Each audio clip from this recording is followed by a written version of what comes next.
The gray area, the place between black and white, that's the place where life happens. Justin Timberlake.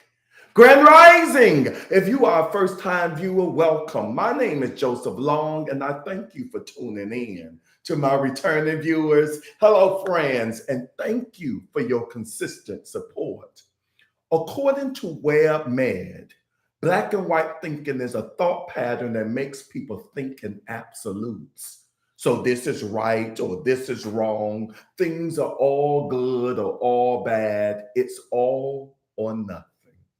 Just think about how much you miss in life when you have that mindset, when you don't have the ability or the imagination to think about all the what ifs in life.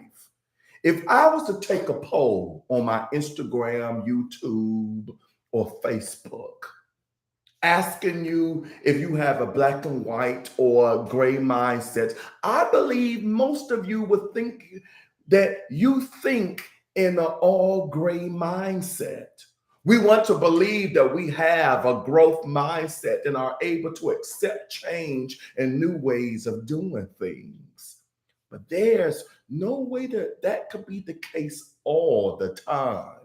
Think about the last argument you had, or the last time you were extremely frustrated or disappointed with a situation. What was your mindset like when you were experiencing this? Chances are you were reverting to the old ways of thinking where you thought you were correct and it wasn't going the way you planned it out in your head.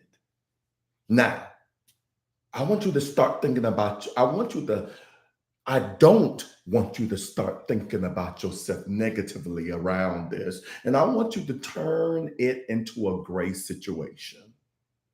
You can do that after the fact. We all have emergency response patterns ingrained in us after years and years of being told things were right or wrong. The first step is to simply begin acknowledging that you sometimes do think things are black and white. Whether you realize it or not, and it's okay to look back on it afterwards and be like, you know what? Maybe I wasn't seeing things clearly in that moment. And then move on and adjust your thought pattern next time. Don't dwell on it. The best way to apologize is to change the behavior. Don't just come out and say you were right or you were wrong. Change the way you treat the person or the situation next time. And that all starts with mindfulness. So let's get inspired to dig deep today into the thoughts that may be a little uncomfortable to you. I know you can do it. You are strong and you are willing to learn and grow. And that's the first step right there. But before we start today's meditation, if you haven't already done so, please like, comment, if you care to share. And if you're not a subscriber to my YouTube channel, please subscribe to Inspirational Moments with Joseph Long. And don't forget to hit that notification bell so that you may be notified every time I post something new. Now, these may seem like small gestures to you, but to me, it means a lot. Thank you. So let us begin.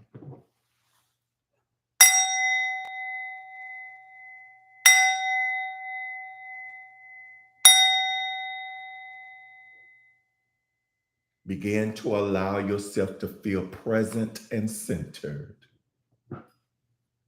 Notice how it feels to be sitting here right now. How your mind and body are reacting to a moment of peace and calm.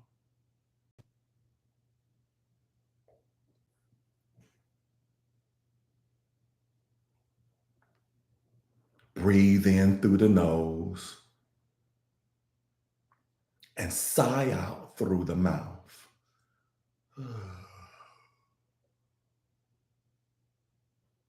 Breathe in,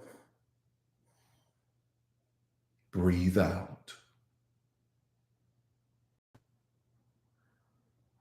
Breathe in, Breathe out. Focus on your breath and allow your thoughts to slow down and begin to settle.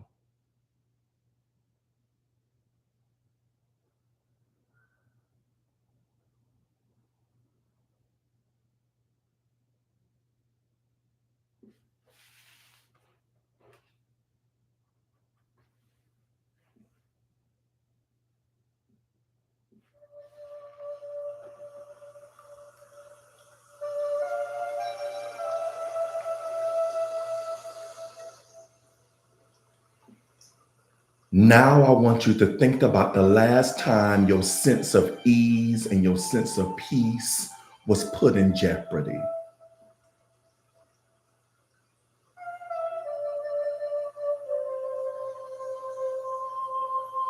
Why, in that moment, did you feel unsettled or frustrated? What or who was threatening your mindset?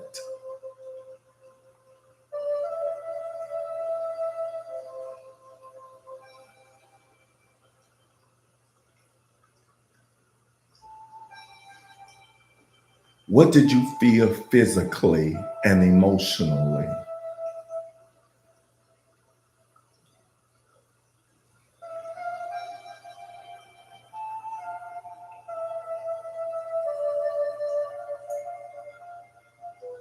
Now let's think back to your past, depending on the situation, back to when you were a child and developing your own thoughts and behaviors, or maybe in school or the workplace. Is the response you had to this situation something that was modeled to you by others? Maybe by a family member, a teacher, or a coworker. And it was the first impression, or maybe even a repeated impression you had as a response to these type of circumstances. I really want you to sit and uncover an important part of you that you've most likely been overlooking. Think about why you get frustrated in the way that you do, and what does it stem from?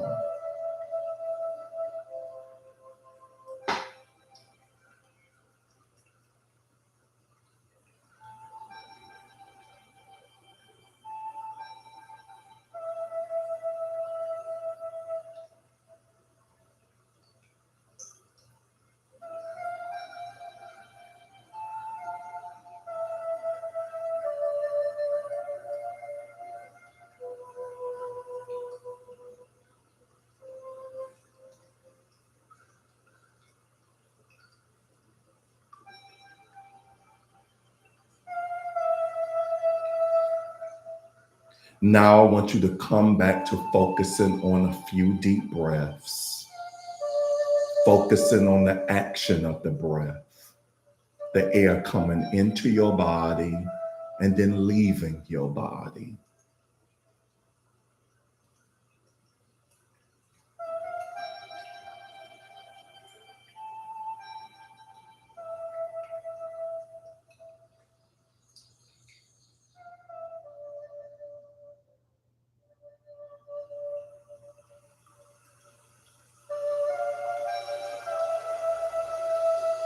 And now you're going to think about how you can respond differently when a similar situation arises again.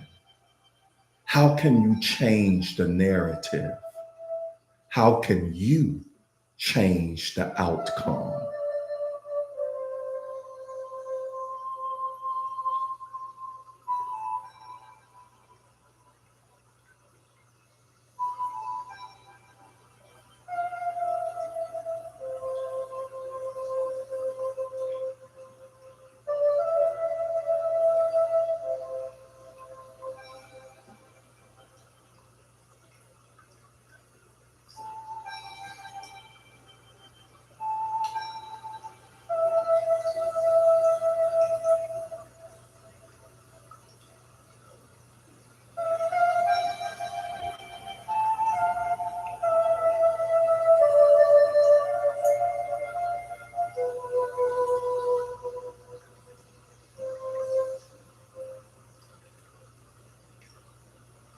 You don't have you don't have control over what someone else does, but you do have control over your own response.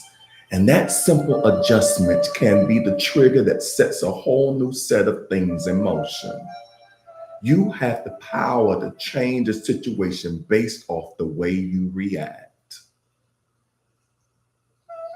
Take a deep breath and begin to bring your awareness back to your body and the room.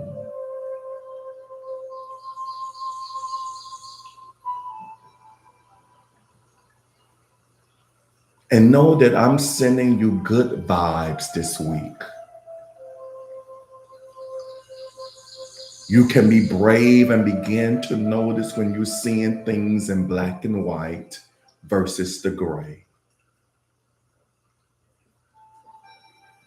Now, if your eyes are still closed, you may now slowly open them.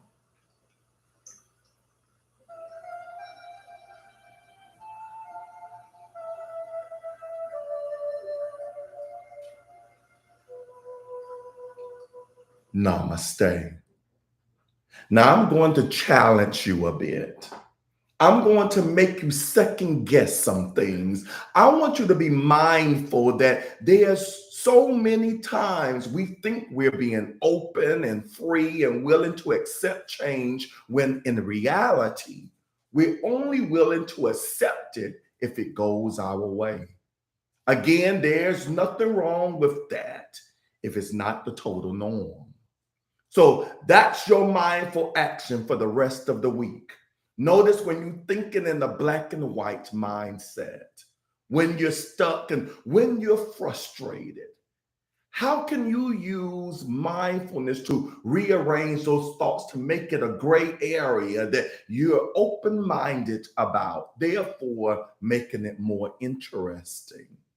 How great would it be if we could use mindfulness to make the gray more interesting, to stop an argument in its tracks and opt for a peaceful route?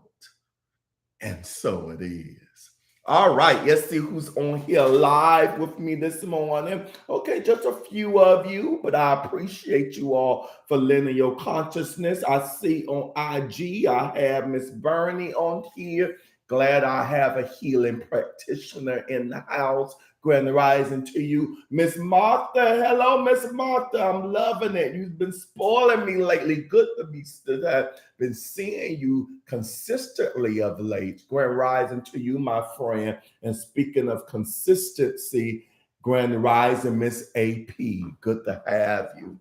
All right. So with that being stated, I want to thank you all for meditating with me today.